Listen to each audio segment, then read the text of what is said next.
Bien, continuando con el desarrollo del módulo que se refería específicamente al derecho internacional humanitario,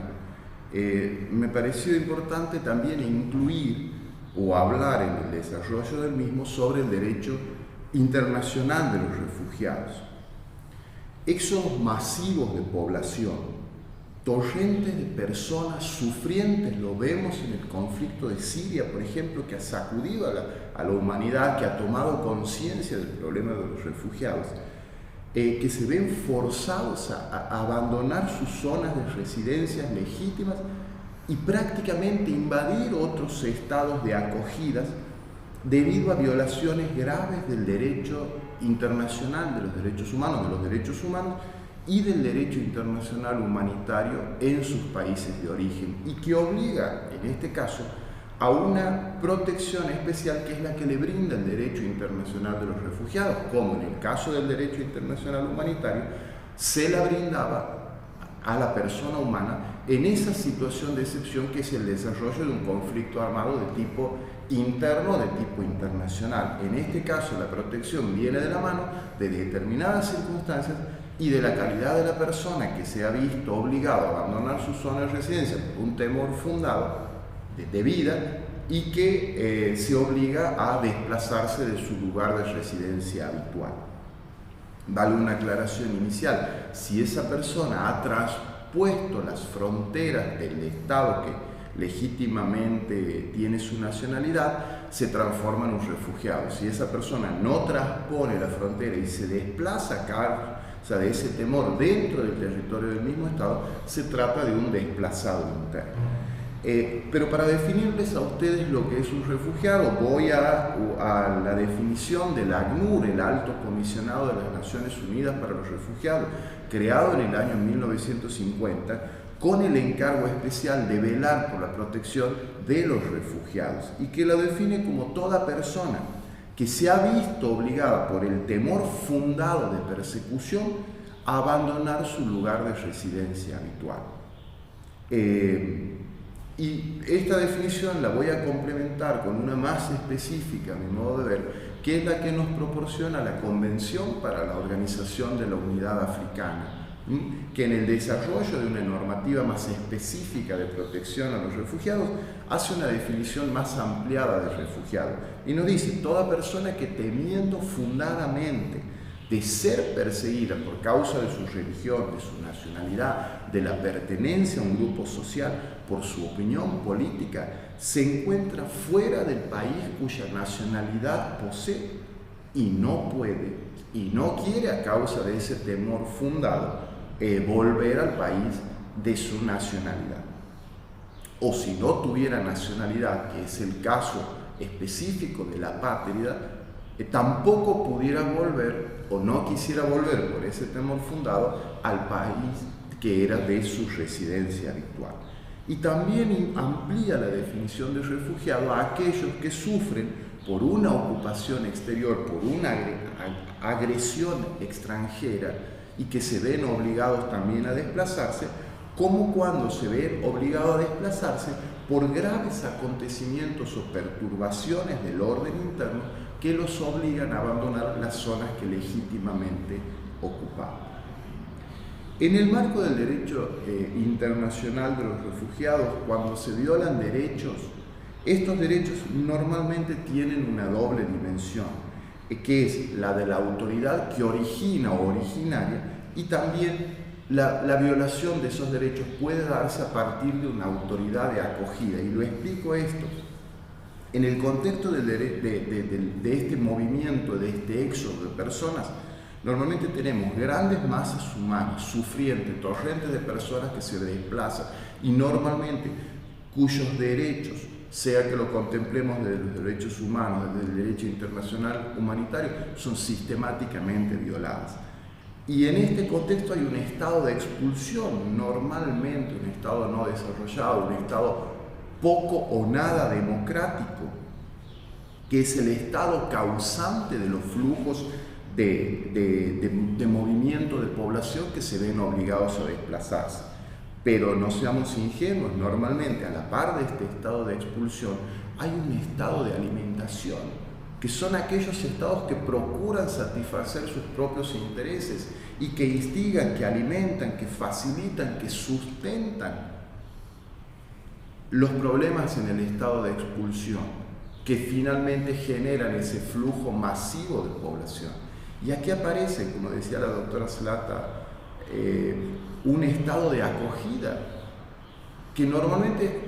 aquel al cual la comunidad internacional le exige, le pone toda una serie de exigencias, obliga a garantizar los derechos de los refugiados, le asignan responsabilidad de no devolverlos, les obliga a garantizar su seguridad, a asegurarle el gozo de los derechos humanos, sin darnos cuenta muchas veces que ese estado de acogida también se ve invadido, y en ese garantizar derechos de los refugiados deja de satisfacer o viola algunos derechos de sus propios nacionales.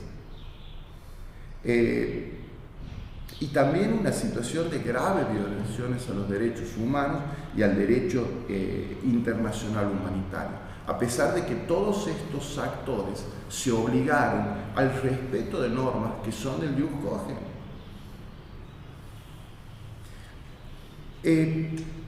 Si hablamos de la normativa específica en materia de los refugiados, del derecho internacional de los refugiados, sin lugar a dudas, la Convención de las Naciones Unidas sobre el Estatuto de los Refugiados del año 1951, el protocolo adicional al Estatuto de los Refugiados de 1967. Cito también la normativa sobre refugiados de la Convención para la Unidad, Organización para la Unidad Africana, que regula aspectos específicos sobre el problema de los refugiados de 1969. En América Latina hay todo un marco de instrumentos que buscan fortalecer la protección de los refugiados, amén de estos que garantizan de algún modo la protección desde un punto de vista universal.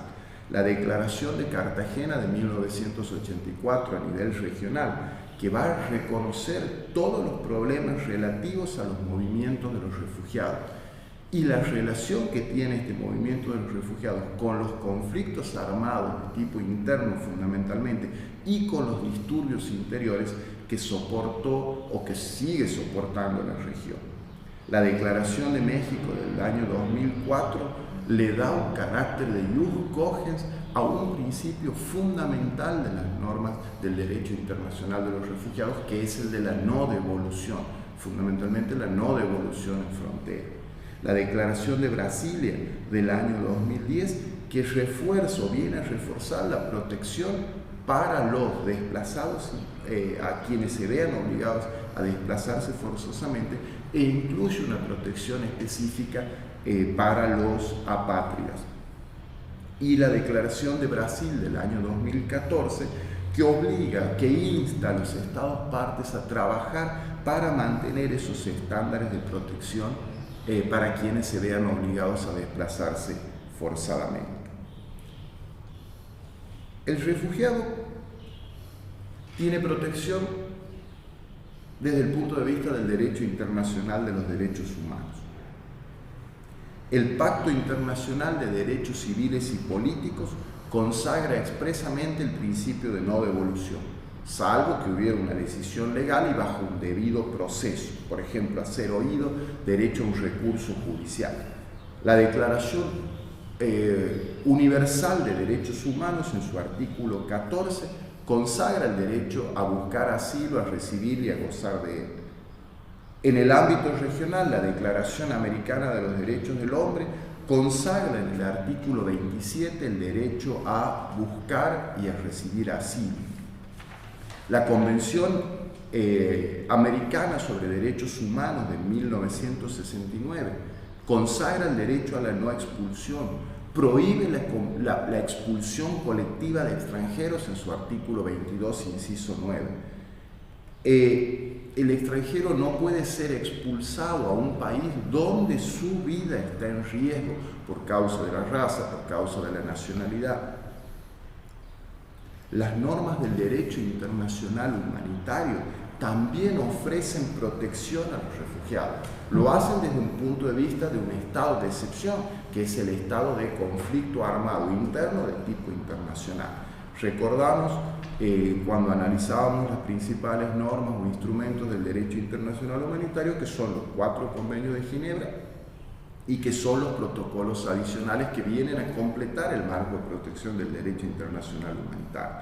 El 4º convenio que habíamos dicho, que es el que protege a la población civil, que consagra el principio de distinción entre quienes combaten y quienes no combaten directamente, que son los civiles, con protección y distinción de las personas civiles y de los bienes civiles, obliga en todo momento a darle un trato humanitario a esa población civil. Y entre las responsabilidades que le impone, le prohíbe a la potencia contratante los traslados forzosos de la población cuando no hay una situación de riesgo real para la misma. Por ejemplo, dentro de las normas que recuerdo del derecho internacional humanitario que protege específicamente a los refugiados, por ejemplo, en el protocolo 1, que decía complementa el marco de protección, habla de la reunión de las familias dispersas, que es otro de los grandes principios que sustentan el derecho internacional humanitario, que los estados se obligan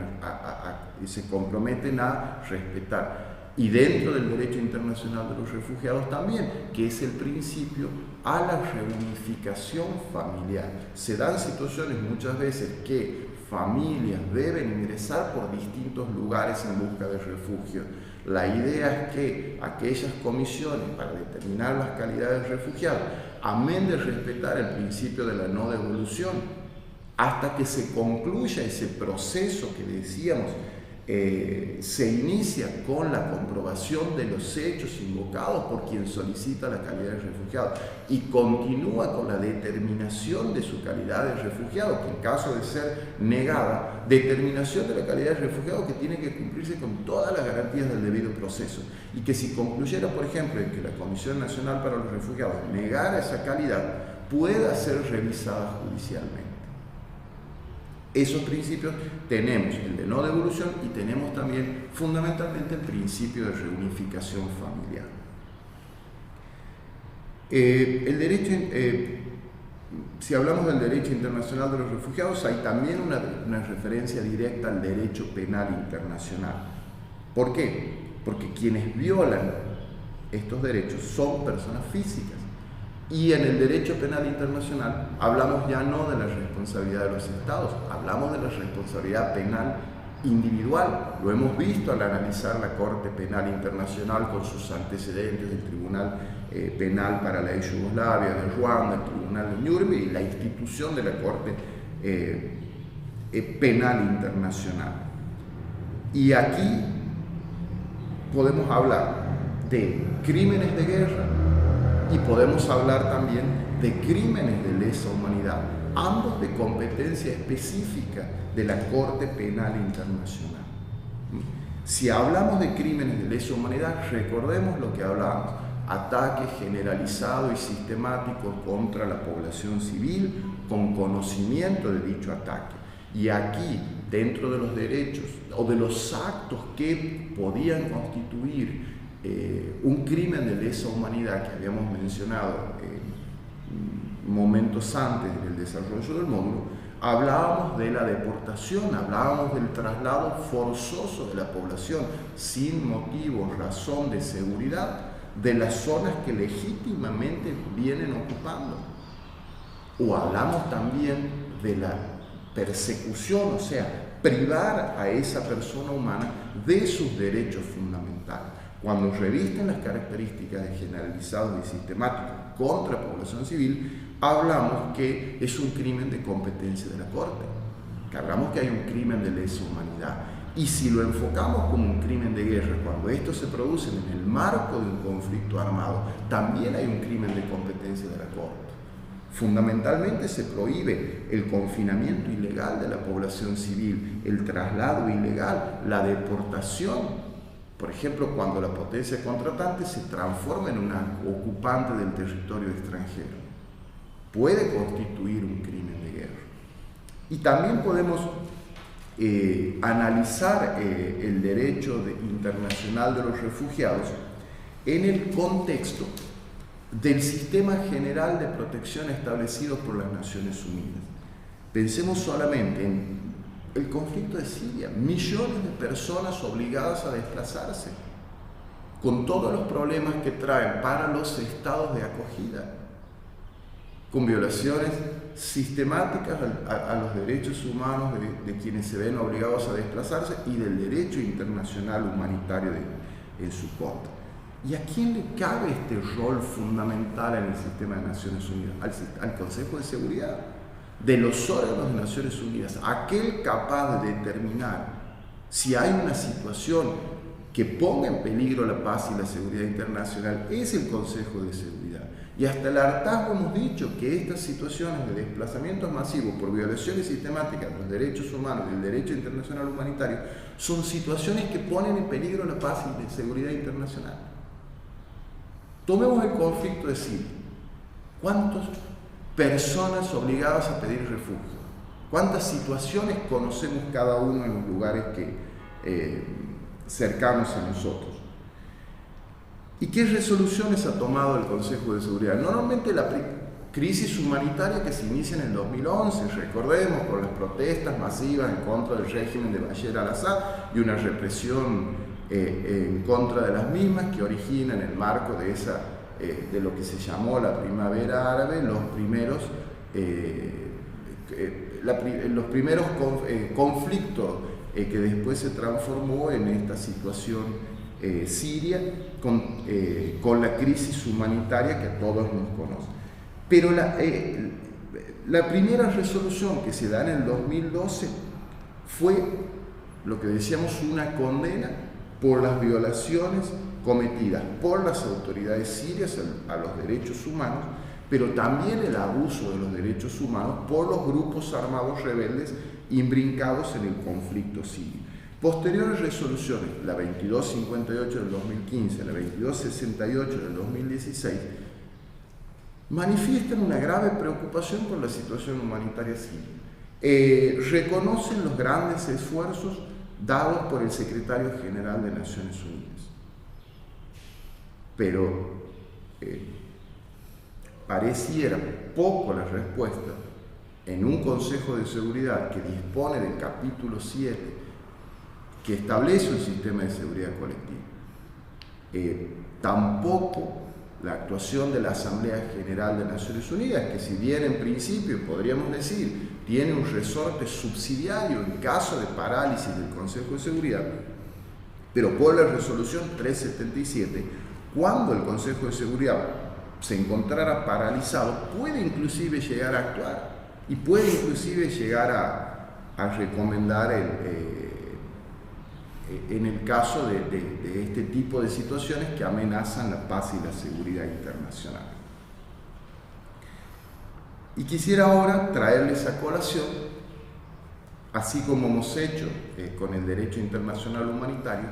revisar de algún modo el aporte de la Corte Interamericana en el sistema regional, en el sistema americano de derechos humanos, vinculado con las normas del derecho internacional de los refugiados. Y en esa revisión de los casos tratados por la Corte Interamericana de Derechos Humanos me voy a detener en el caso Pacheco Tineo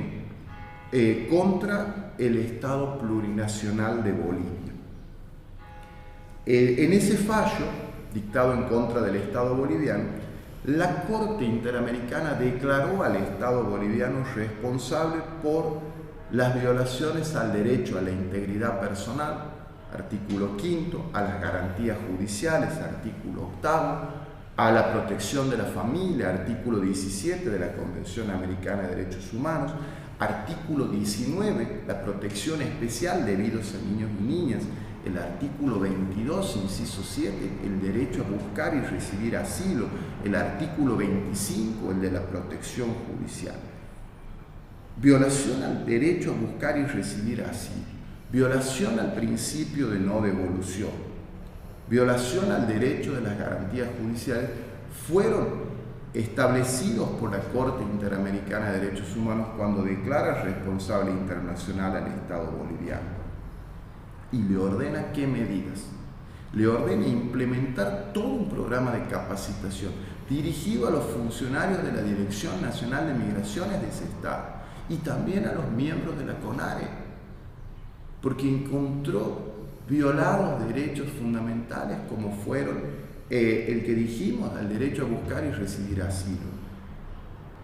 Protección contra la no devolución. Sabemos que es un principio fundamental del derecho internacional de los refugiados, porque justamente lo que caracteriza es el temor fundado que lo obliga a desplazarse, salir de su lugar, del lugar de su residencia habitual, del lugar del estado de su nacionalidad y a buscar refugio, y cuya expulsión en su caso viene después de un proceso donde fuera negado la calidad de refugiado, pero con el respeto a todas las garantías del debido proceso que no se las dieron a la familia Pacheco Tineo. No se les proveyó de un intérprete, no tuvieron una entrevista personal para explicar los motivos, no se hizo una adecuada investigación de las circunstancias expuestas por esta familia que motivaban su desplazamiento y el pedido de refugio al Estado boliviano. No se garantizó el principio de confidencialidad, no se les dio información exhaustiva y completa del trámite de su proceso y de los motivos por el cual se dispuso su expulsión una vez determinada, negarles la condición de refugiado por el Estado boliviano. Tampoco se les garantizó el derecho a un recurso judicial contra la decisión en ese proceso administrativo. Y lo importante es que la Corte, cuando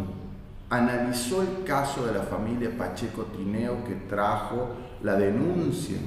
que denunció y después fue posteriormente llevado por la comisión el caso ante la Corte, analizó la compatibilidad de las acciones y omisiones del Estado boliviano, analizó las normas de derecho interno y de derecho internacional que aplicó el Estado boliviano, a la luz de su compatibilidad con la Convención Americana de Derechos Humanos y con los otros tratados que les reconocen su competencia. Pero ¿qué hizo? Utilizó las fuentes, los principios y los criterios del derecho internacional de los refugiados para interpretar, para robustecer el marco jurídico de protección, y hizo el derecho internacional de los refugiados por su característica de ley especial aplicable. Por ejemplo, aplicó o interpretó